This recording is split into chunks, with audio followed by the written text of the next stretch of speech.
नमस्कार सभी को। आप सभी का आपके अपने इस YouTube चैनल पर हार्दिक स्वागत है। आज हम रीड की यूनिट नंबर 2 का पार्ट नंबर 2 प्रस्तुत करने जा रहे हैं। पहले पार्ट में हमने 1 से लेकर 15 तक क्वेश्चन कंप्लीट कर लिए थे। आज हम 16 से लेकर 30 तक क्वेश्चन कंप्लीट करने जा रहे हैं। कंपटीशन एग्जाम को देखते हुए ये यूनिट आपके लिए बहुत ही लाभदायक यूनिट है। सो आपसे निवेदन है, आप इस यूनिट को बड़ी ध्यानपूर्वक देखिए और चैनल को सब्सक्राइब नहीं किया तो चैनल को सब्सक्राइब करें और अपने दोस्तों के साथ चैनल को शेयर करना न भूलें। तो शुरू करते हैं पार्ट नंबर 2।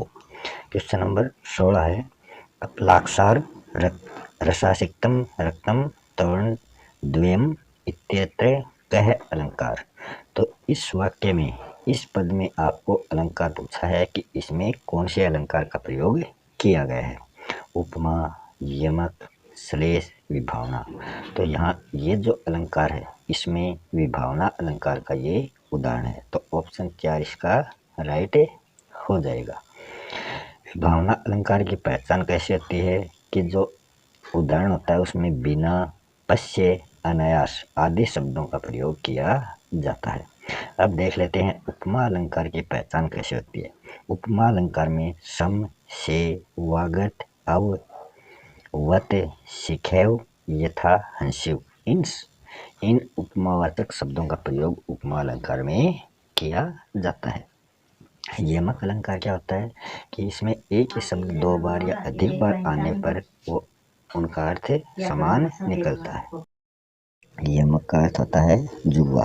यहाँ एक ही शब्द एक से अधिक बार आता है और हर बार उसका अर्थ असमान होता है, मतलब अलग अलग होता है।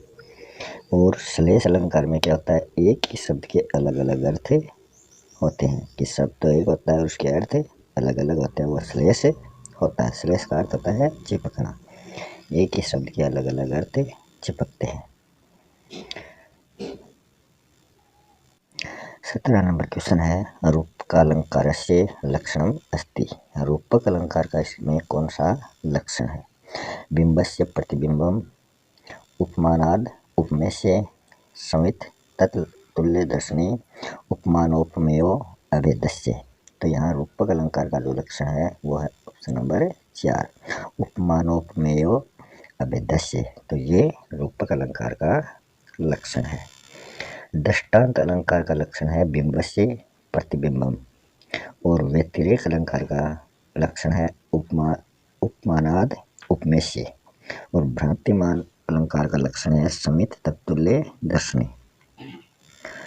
आगे एक्स्ट्रा फैक्ट है, साधन के होने पर भी कार्य नहीं होता वहाँ विशेषोक्ति अलंकार होता है कि अपने पास साधन भी मौजूद है और कार्य भी नहीं हो रहा तो वो विशेषोक्ति अलंकार है। अप्रस्तुत व प्रस्तुत एक धर्म से संबंधित होते हैं तो वहाँ कौन सा अलंकार होता है, दीपक अलंकार होता है। प्रस्तुत अप्रस्तुत का। वर्ण की आवृत्ति जहाँ होती है वहाँ अनुप्रास अलंकार होता है। इदम, किम, वेति, गतम, ये शब्द जिस उदाहरण में दिखाई देते हैं वह संदेह प्रकट किया जाता है तो संदेह अलंकार होता है। समानता के कारण संभावना जहाँ प्रकट होती है वहाँ उत्प्रेक्ष अलंकार होता है। और एक ही वस्तु उपमेय उपमान हो वहाँ अन्वय अलंकार होता है। और साधर्म्य एवं वैधर्म्य के द्वारा सामान्य का विशेष या फिर विशेष का सामान्य द्वारा समर्थन जहाँ किया जाता है वह अर्थांतर निराश अलंकार होता है। फिर आगे एक गद्यांश दे रखा है जिसमें से संबंधित व्याकरण के क्वेश्चन पूछे जाते हैं। मरुभूमि राजस्थानाम न केवलम वीराणाम भक्तानाम च भूमि अस्ति अपितु विदुषाम महाकविनाम अपि भूमि अस्ति। संस्कृत साहित्ये वृत्ति इति नामना प्रसिद्धानि त्रीणि महाकाव्यानि सन्ति। भारविकवेः किरातार्जुनीयं, माघभाष्ये शिशुपालवदनं, हर्षस्य च निषद्धिचरित्रं। महाकवेः माघस्य जन्म राजस्थानस्य जालोर जनपदान्तर्गते भीनमाल नगरे श्रीमाली ब्राह्मण परिवारे। अभवत्। भीलमालनगरस्य पुरातनं नाम भिन्नमाल इति आसीत्। श्रीमालीब्राह्मणां बाहुल्यात् अस्य क्षेत्रस्य अपरं नाम श्रीमाल क्षेत्रम अपि आसीत्। तो ये एक गद्यांश है, इससे संबंधित नीचे कुछ महत्वपूर्ण क्वेश्चन है। क्वेश्चन नंबर 18 है साहित्य अत्र का विभक्ति। तो ये जो साहित्य शब्द है इसमें कौन सी विभक्ति का प्रयोग किया गया है। तो ये एक वचन रूप है। एक वचन में ये कौन सी विभक्ति है, तृतीया, पंचमी, षष्ठी या फिर सप्तमी। तो साहित्य जो है यह सप्तमी विभक्ति का एक वचन रूप है। फिर तृतीया विभक्ति का एक वचन रूप हो जाएगा साहित्येन। पंचमी विभक्ति का एक वचन रूप हो जाएगा साहित्यात् और षष्ठी विभक्ति का एक वचन रूप हो जाएगा साहित्यस्य। तो ये इसके रूप हैं। क्वेश्चन नंबर 19 है नाम इति पदम कस्मिन् लिंगे भवति। तो यहाँ नाम जो शब्द है इसमें कौन सा लिंग है वो आपको बताना है, पुल्लिंग, स्त्रीलिंग, नपुंसकलिंग या फिर सभी।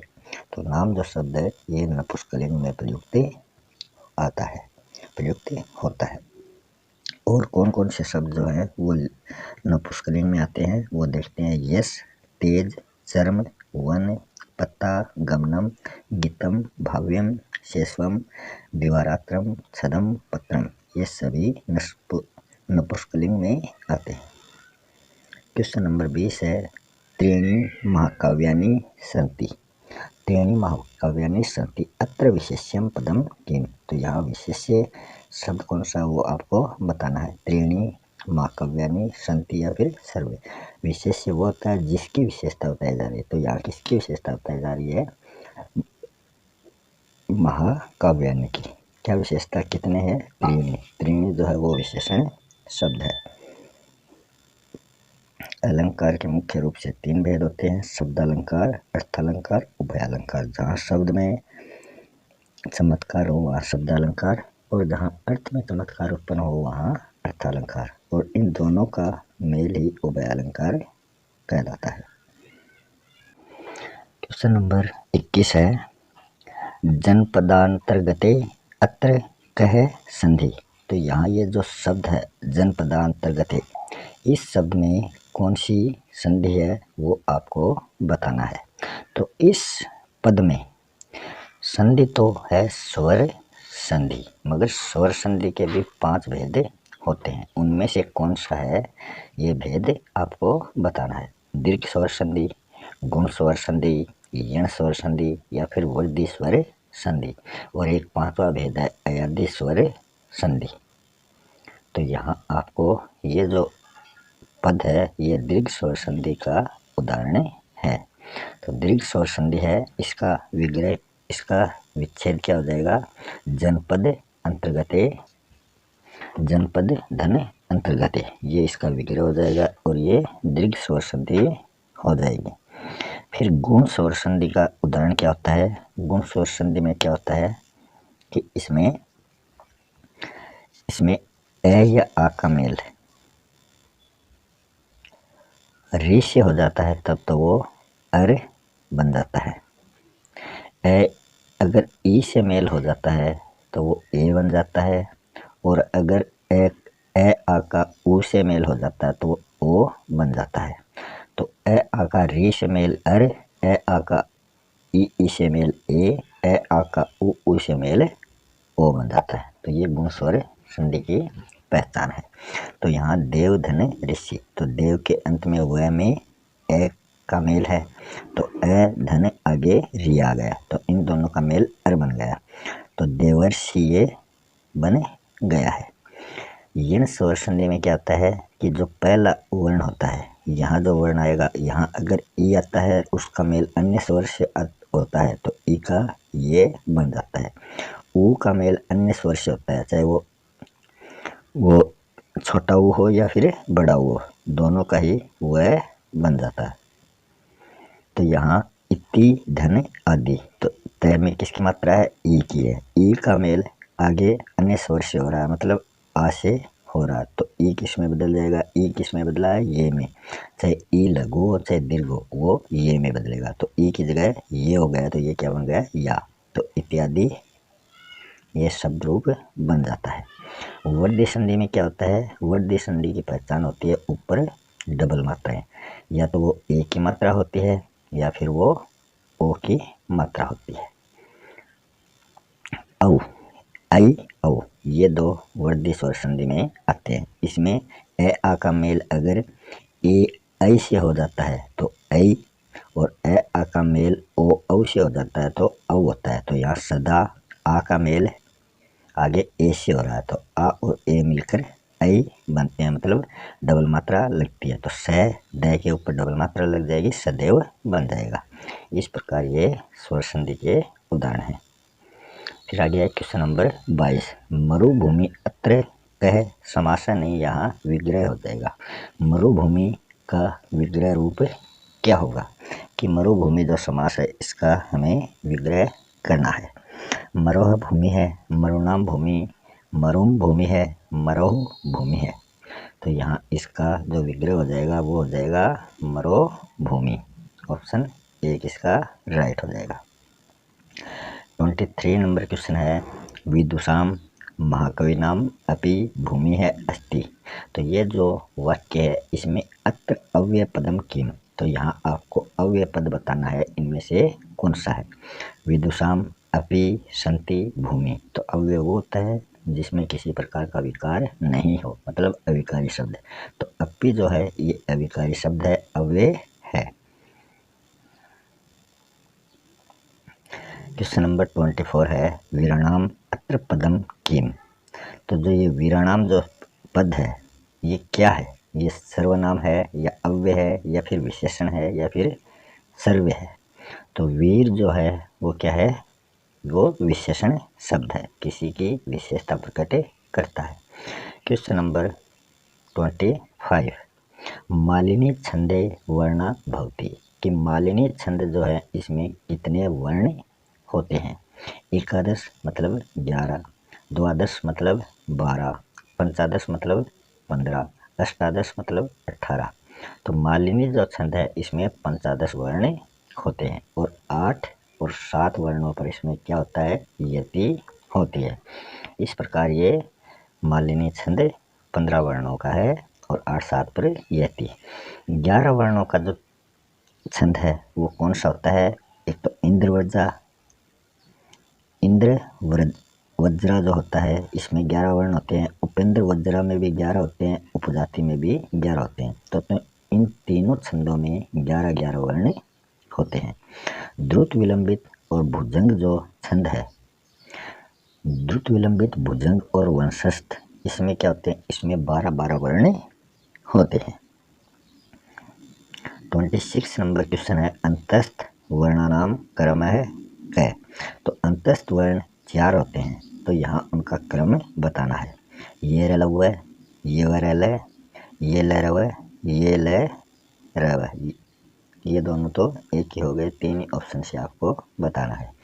तो इसमें क्या हो जाएगा, इसमें ये व र ल, ऑप्शन 2 इसका राइट हो जाएगा। और हिंदी भाषा में इनका क्रम होता है ये र ल व, और संस्कृत में ये व र ल, इनको अर्धस्वर भी कहा जाता है।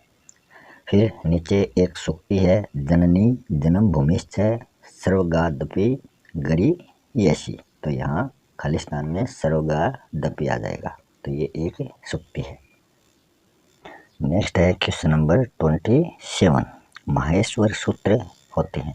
माहेश्वर सूत्र कितने होते हैं, चतु है, 10, चतुर्दश, पंच, 50, तो माहेश्वरी सूत्र जो होते हैं वो चतुर्दश होते हैं, 14 माहेश्वरी सूत्र होते हैं। प्रथम 4 जो माहेश्वरी सूत्र होते हैं उनमें स्वर आते हैं, और अन्य जो 10 माहेश्वरी सूत्र होते हैं उनमें व्यंजन आते हैं, तो 14 में 4 तो स्वर के और 10 व्यंजन के। प्रत्याहार कुल जो होते हैं वो होते हैं 42 या 44। पाणिनि के अनुसार कुल वर्ण होते हैं 63 या 64, जिसमें स्वर होते हैं 21 या 22 और व्यंजन होते हैं 42। इस प्रकार प्रकार ये 63 या 64 वर्ण पाणिनि के अनुसार हैं और प्रत्याहार होते हैं 42 या 44। क्वेश्चन नंबर 28 है, खल प्रत्याहार में वर्ण होते हैं। तो खल प्रत्याहार जो होते हैं उसमें वर्ण कितने होते हैं? चतुर्दश, सप्तष्ठी, चतुस्सप्तमी और त्रेशीति। तो खल प्रत्याहार में जो वर्ण होते हैं वो चतुर्दश मतलब 14 ही इसमें वर्ण होते हैं। वो कौन कौन से होते हैं देख लेते हैं। ख, फ, छ, ठ, ठ, च, ट, त, व, क, प, ये, स, र, हल। इस प्रकार ये 14 वर्ण जो होते हैं वो खल प्रत्याहार में होते हैं। माहेश्वरी सूत्रों में अंतिम वर्ण की जो संज्ञा होती है वो क्या होती है? तो माहेश्वरी जो सूत्र है उनके अंतिम वर्ण की संज्ञा बतानी है। प्रगय, संहिता, इत, संयोग। तो इत संज्ञा उनके अंतिम वर्ण में होती है माहेश्वरी सूत्रों में। ऑप्शन 3 इसका राइट है। हालियंत्यम, चुटुः, सह, प्रत्यस्य और उपदेशे अनुनासिक। उपदेशे अनुनासिक और स, प्रत्यस्य और चुटु और हलंत्यम। तो ये इन सभी में इत संज्ञा होती है। 30 नंबर क्वेश्चन जो आज का अंतिम क्वेश्चन है, इस यूनिट का अंतिम क्वेश्चन है। अण प्रत्याहार। जो अण प्रत्याहार है इसमें क्या क्या आते हैं? ए, ई, उ, ए, ओ, रील, री, ऐ, औ। तो अण प्रत्याहार में ए, ई, उ जो वर्ण होते हैं वो आते हैं।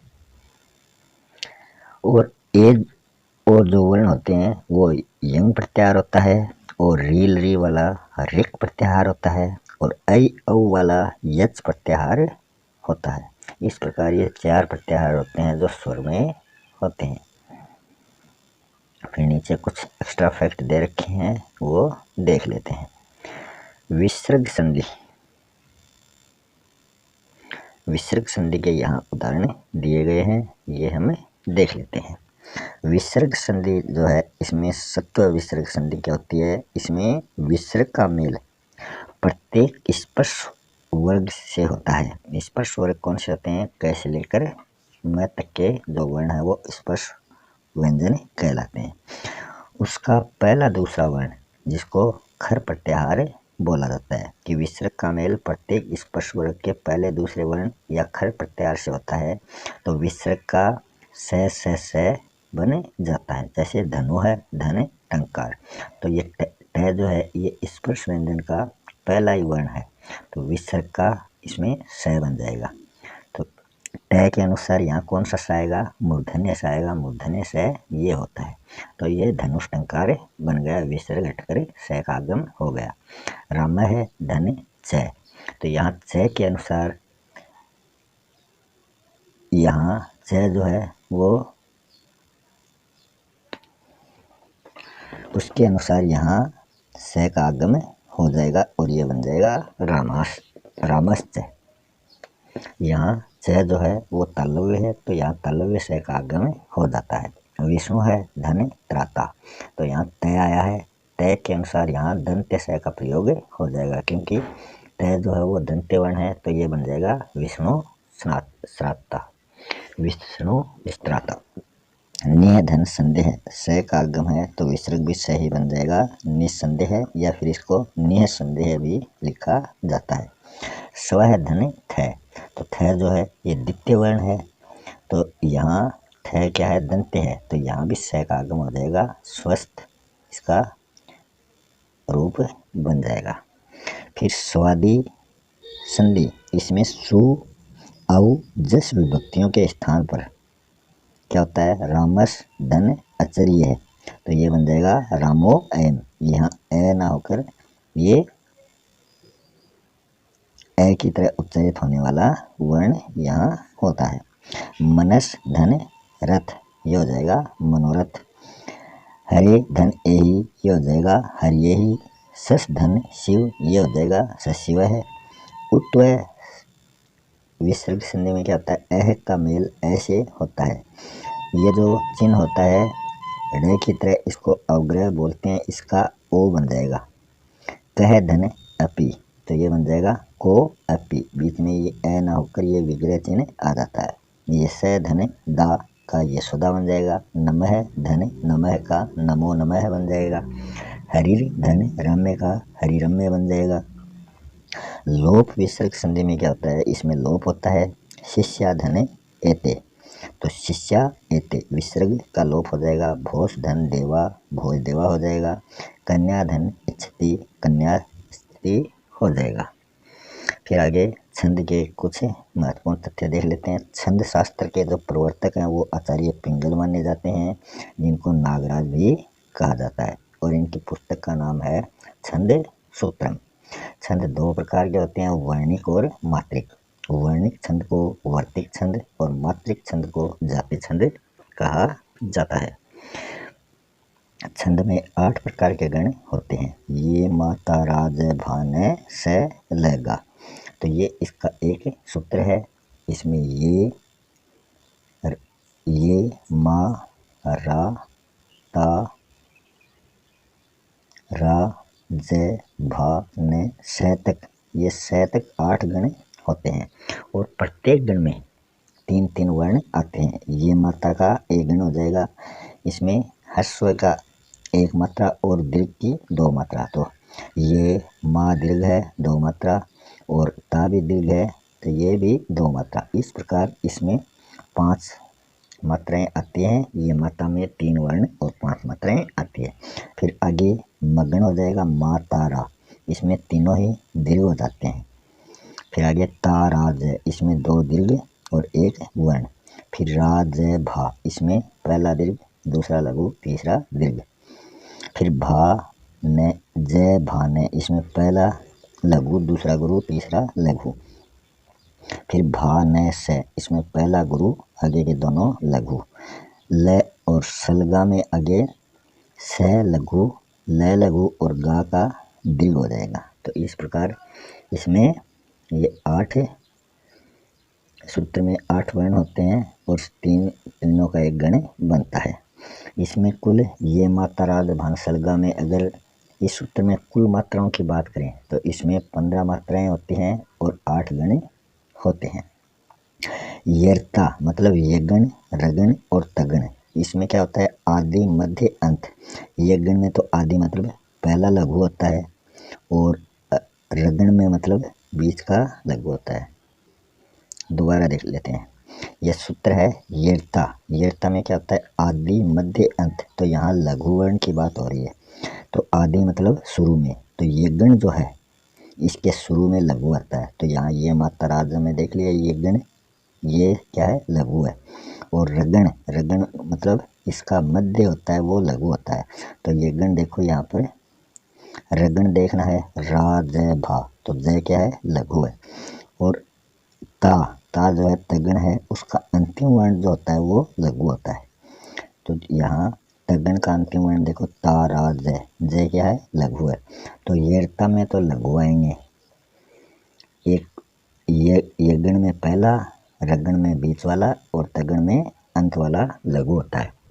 भजसा जो गण है इसमें तीनों गुरु आते हैं, मगर आदि वाला जो गुरु है वो भय बगण में आता है। तो भा ने से, इसमें भा जो है वो गुरु है, आगे दोनों लघु हैं। तो इसमें आदि मतलब पहला गुरु।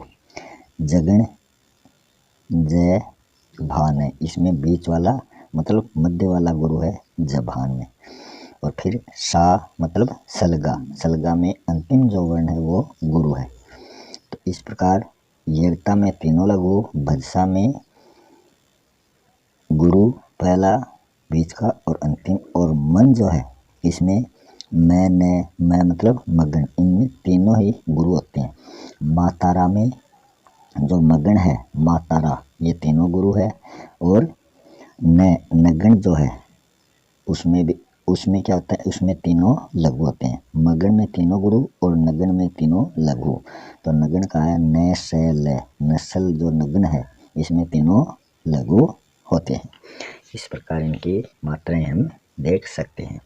फिर आगे है अनुस्वार और विसर्ग युक्त जो वर्ण होता है वो हमेशा गुरु हो जाएगा कि जहाँ अनुस्वार लगा है और विसर्ग लगा है उसको हम हमेशा उसके कौन सी मात्रा लगाएंगे, गुरु मात्रा, ये मात्रा लगाएंगे।